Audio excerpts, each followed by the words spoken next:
saya Satya Fatmaiswari dengan NPM 609-230-1279. Halo, aku Anastia Nugraha Ilahi, NPM aku 609-230-1009. Halo semuanya, aku Brian Michael Palayukan, NPM 6032401183. Halo semuanya, nama aku Frederick Nicholas Immanuel, NPM 6092301096. Halo, aku Putri Suciati dengan NPM 60923011185. Halo, aku Jessi Afila Kristi dengan NPM 60923011039.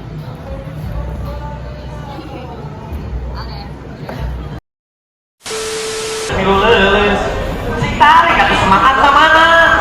Siapa kita?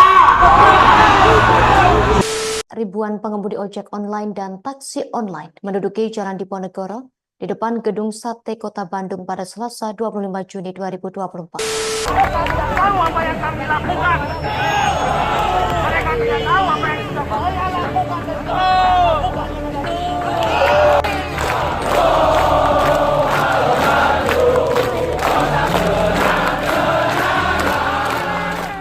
Ojek online merupakan layanan transportasi berbasis aplikasi yang memungkinkan pengguna untuk memesan kendaraan mobil maupun motor dengan mudah melalui aplikasi ponsel atau telepon genggam mereka. Ojek online membuat adanya perubahan dari segi mobilitas, kemudahan akses, maupun pertumbuhan ekonomi. Walaupun begitu, ojek online kini memiliki beberapa masalah, terutama dalam segi ekonomi. Kesulitan yang dihadapi mereka dimulai dari berbagai aspek seperti biaya operasional yang tinggi, waktu kerja yang panjang, dan beban penghasilan yang tidak selalu cukup untuk kehidupan sehari-hari. Para pengemudi ojek online banyak yang mengeluhkan soal jam kerja yang terlalu banyak demi mengejar bonus. Bahkan bekerja 1 minggu penuh dan di hari libur. Walaupun begitu, pendapatan mereka tidak sebesar yang digembor-gemborkan atau diharapkan. Kami mewawancarai 5 pengemudi ojek online untuk mengetahui pendapat mereka terkait demo yang terjadi di Gedung Sate. Kami ingin mengetahui jika para pengemudi ini dapat merasakan kesejahteraan bangsa sebagai pekerja ojek online. Selamat siang, nama saya Iin, saya driver Gojek. Saya jadi ojol dari 2015.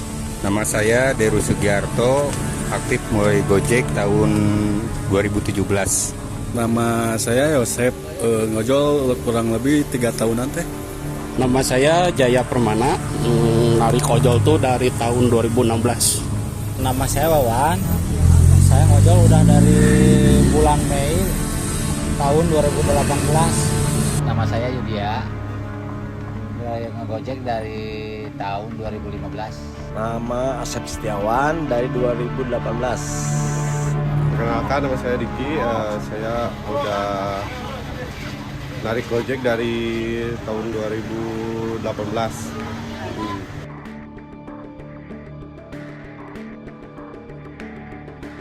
Tahu, ya, karena saya juga ikut demo juga di sana. Demonstrasi saya mengetahui, tapi saya nggak pernah turun ke jalan. Ya tahu. Bapak waktu itu ikut demonstrasi itu nggak? Nggak, cuma diam di rumah aja.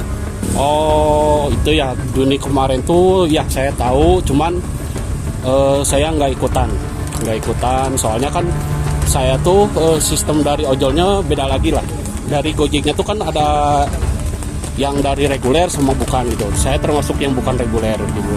Tahu. Bapak kemarin ikut demonstrasi itu nggak? Kebetulan pas waktu itu saya lagi pulang kampung, jadi gak ikut. Ya tahu. Ya. Ikutan juga sih. Ya, cuma sebentar. Ya. Tahu sih, ya. Gitu. Bapak ikutan ya? Enggak. Agak kurang tahu sih. Cuman yang pastinya mungkin dari masalah tarif ya, mungkin dari masalah tarif sama masalah BBM mungkin ya, karena kan terus naik. Kalau sekarang BBM naik, terus ongkos gak naik kan lumayan lah gitu kan untuk para driver gitu.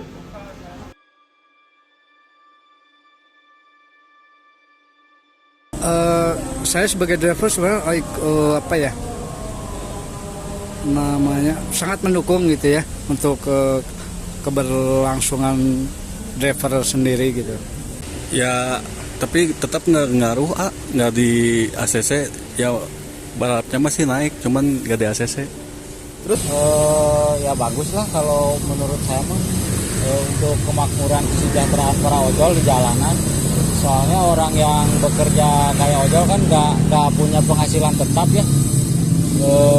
Kadang-kadang per hari itu bisa cukup buat risiko di jalan aja. Kadang nggak bisa buat bawa pulang. Kadang-kadang.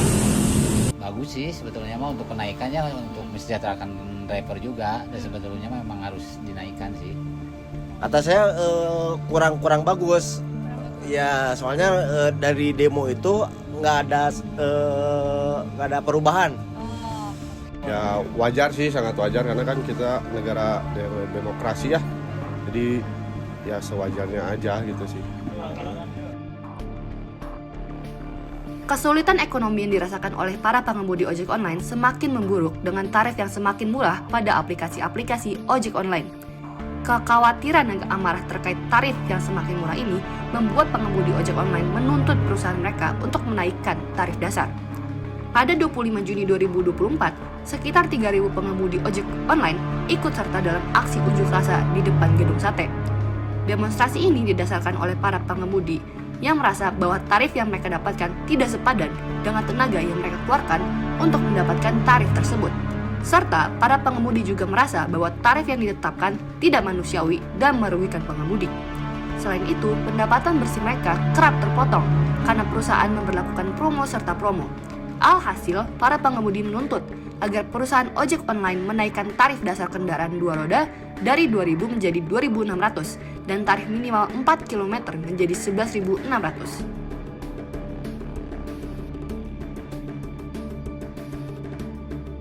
Untuk sekarang dan saat ini sih kurang gitu ya dibandingkan tahun-tahun sebelumnya karena persaingan dari ojol sendiri, terus tarif yang kurang, bisa dibilang kurang manusiawi lah. Jauh dari sejahtera Pak, karena memang penghasilannya sepertinya udah digariskan gitu. Pendapatan driver itu sekian ya sekian. Selama ini kalau saya pantau teman-teman ya yang dari base camp, yang dari luar itu pendapatannya itu masih jauh di bawah UMR. Ya kalau dibilang sejahtera belum sih Nggak, soalnya kadang kan ada kayak dagang sih, kalau Gojek kadang ada sepinya, kadang ada ramainya gitu. Apalagi kalau musim hujan gini banyak istirahatnya, banyak dimatiin aplikasinya. Belum sejahtera, soalnya kan kita tuh kayak buruh harian lah, ibaratnya buruh harian tuh, jadi hitungannya kayak yang dagang juga, jadi kadang rame, kadang enggak, kadang rame, kadang enggak gitu kan. Jadi belum sejahtera sama sekali sih gitu. Wah masih jauh kalau dihitung buat sejahtera mah ya. Buat risiko aja per hari di jalan, belum makan, belum bensin, itu lumayan. Jadi kadang-kadang kalau harus mau bawa uang buat pulang, dari mulai jam 5 pagi pulang-pulang bisa sampai jam 12 malam baru bisa bawa buat pulang, buat anak, buat istri. Itu juga nggak seberapa, tapi alhamdulillah masih bisa berjalan lah buat anak sekolah. Untuk pribadi saya sih dibilang sejahtera sih belum. Ya mungkin karena makin sini kan aplikasi makin banyak ya, otomatis ya persaingan makin sini ya makin gimana ya, makin sengit gitu. Jadi kadang-kadang kan customer ada yang pilih-pilih kan, mana yang lebih murah, mana yang lebih mahal gitu kan. Tergantung customer juga ya. Kurang sejahtera. Iya. Kenapa tuh? Ya kita terlalu kebanyakan sih drivernya kan, selalu banyak penerimaan gitu. Iya. Jadi persaingannya sengit ya gitu. Kalau menurut saya belum sih, karena kan untuk sistem bonus segala macam kan gak susah lah untuk sekarang gitu, beda sama zaman 2018. Kalau 2018 oke lah gitu. Jadi makin kesini tuh makin susah ya makin susah, makin turun gitu kan. Ditambah kan banyak saingan aplikator yang lain gitu.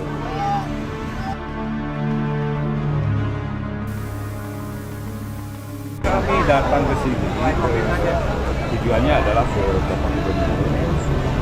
Sekaligus tuntutannya untuk merevisi Dirjen yang sudah ada terkait masalah angkutan sewa khusus, baik R2, baik R4. Dan goalnya kami ingin bahwa di Jawa Barat itu sudah ada Kepgub, keputusan gubernur yang mengatur masalah transportasi massal berbasis aplikasi. Kami tidak mau aksi ini tidak mempunyai hasil. Bahwa tarif yang ada ini sudah tidak manusiawi lagi. Itu yang terjadi. Jadi kita ini memang seperti kerja Rodi, katanya mitra, ternyata kita dibikin kacung oleh aplikator. Nah itu yang terjadi Pak. Kami di sini ingin ada solusi dari aplikator, dari pemerintah, baik dari driver. Kita ini saling membutuhkan. Nah, kami ini sudah lapar. Banyak kejadian para driver meninggal karena durasi waktu yang sudah tidak lagi seperti manusiawi lah. Lebih dari 12 jam kita kerja.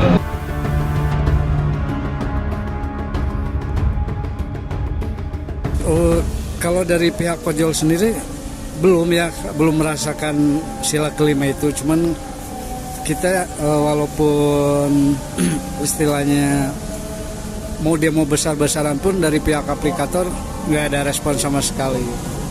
Kami belum merasakan masalah keadilan sosial bagi seluruh rakyat Indonesia itu untuk driver ojol ya, karena di situ kan diterapkan disebut kita itu bermitra dengan ini provider. Tapi kenyataan bermitra itu enggak. Yang saya rasakan itu kita sebagai karyawan yang tidak digaji. Jadi kita bekerja keras tapi penghasilan masih di bawah UMR lah, rata-rata itu. Belum. Soalnya belum ada kekuatan hukumnya kalau ojol kan. Belum sih, belum kata saya tuh. Ya. Belum gimana gitu ya kalau dijelasin tuh. Kalau menurut saya mah belum maksimal lah. Kalau itu kan udah ada udah dari awal sempat ada penurunan tarif karena ada aplikasi baru yang persaingan ongkosnya curang. Nah dari situ sempat demo juga pemerintah sampai menyatakan di undang-undang ongkos sekian dalam radius minimumnya dulu tuh.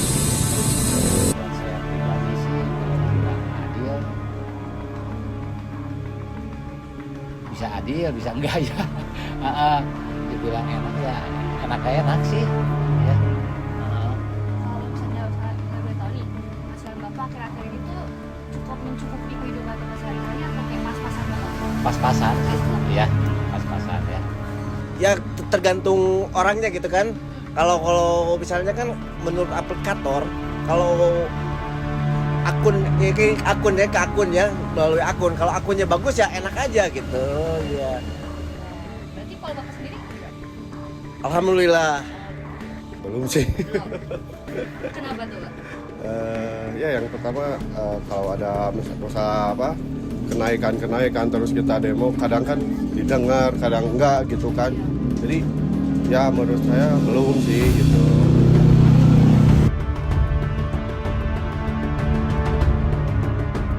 Sebenarnya dari pemerintah sih pernah gitu ya ada ikut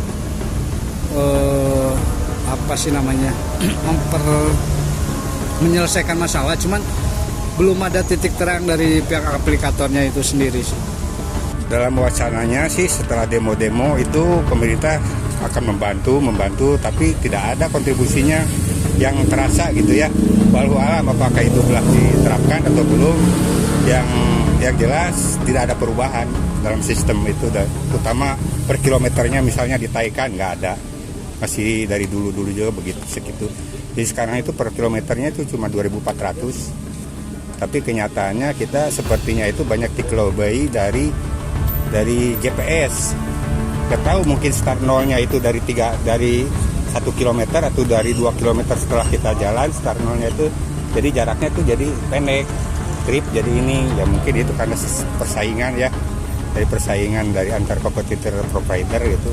Saya nggak tahu apakah betul atau enggak. Yang saya rasakan ini kami rasakan penghasilan itu terus menurun dibandingkan waktu zaman dengan Nadiem dulu.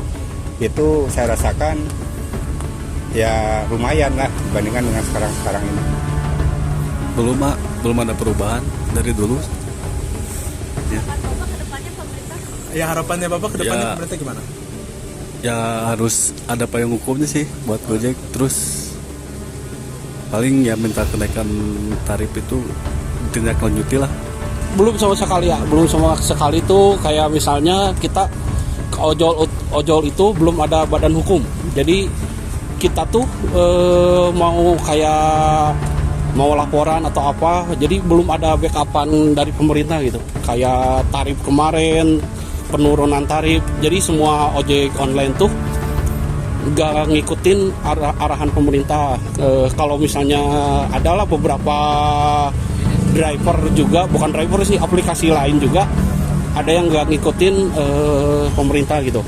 Cuman kalau Gojek, kalau saya pribadi dari Gojek mah ngikutin pemerintah, cuman yang lainnya belum sih, gitu doang. Merasa tercukupi nggak dari segi ekonomi setelah bekerja bertahun-tahun sebagai ojek online? Kalau buat memenuhi sehari-hari pas-pasan, kadang minus juga sih buat pulang. Kalau untuk misalkan penghasilan buat kepentingan dadakan tambahan, kadang-kadang kami ojol terpaksa ngutang. Kadang di kami sampai yang berkaitan sama pinjol juga untuk memenuhi kebutuhan tambahan selain kebutuhan sehari-hari. Lalu yang terakhir nih, menurut Bapak nih, apakah pemerintah itu ikut serta dalam permasalahan tarif dalam kesejahteraan ojek online, Pak? Kalau ikut serta, udah ikut serta ya. Bahkan kan yang jadi menteri waktu di zaman pemerintahan Bapak Jokowi itu kan ada yang ownernya salah satu ojek online kan itu. Jadi udah ikut itu, cuman belum maksimal aja untuk kesejahteraan ojol. Itu lagi diurusinya kalau sama pemerintah mah ya.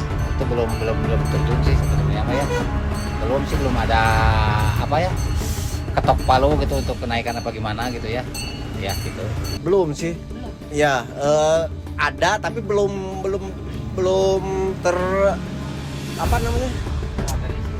ya belum terorganisir gitu, belum ada ketok palu kan. Banyak ojek yang lain gitu, aplikator lain kan nggak pengetahuan pemerintah lah, nggak ada izin. Mungkin secara umumnya dia ikut serta, cuman belum ada solusi kayaknya gitu kan. Gitu aja.